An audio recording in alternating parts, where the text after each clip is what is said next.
నమస్కారం అండి. ఇప్పుడు మనం వచ్చేసి అమరావతి రాష్ట్ర రాజధాని అమరావతిలో ఉన్నామండి. ఇక్కడ సీడ్ యాక్సెస్ రోడ్‌లో ఉన్నాము. ఇక్కడ చుట్టుపక్కలంతా కూడా వర్కులైతే చాలా స్పష్టంగా పర్ఫెక్ట్‌గా జరుగుతున్నాయి.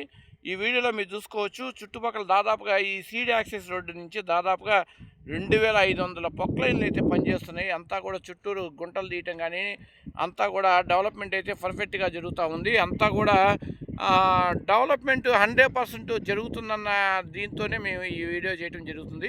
అంటే చాలామంది అడుగుతున్నారు, ఈ అమరావతి అప్డేట్స్‌లో మాకు వర్క్ జరుగుతుందా లేదా అని అడుగుతున్నారు. ముందుగా ఒక లైక్ అండ్ సబ్స్క్రైబ్ చేసుకుంటే మరిన్ని మంచి వీడియోలు మేము చేయడానికి మాకు పుషింగ్ ఇచ్చినట్టు అవుతుంది. అట్లాగే ఇక్కడ నుంచి చూసుకుంటే దాదాపు ఎటువైపు చూసినా సీడ్ యాక్సెస్ రోడ్ నుంచి 20 కిలోమీటర్ల దూరంలో మొత్తం కూడా చెట్లు కొట్టేయడం జరిగింది. వర్క్ అయితే చాలా స్పీడ్‌గా 100% పర్ఫెక్ట్ పక్కా 100%తో వర్క్ జరుగుతున్నాయి. కాబట్టి దీని గురించి అయితే అమరావతి డెవలప్మెంట్ గురించి అయితే ఆలోచించాల్సిన అవసరం లేదు. Thank you one and all.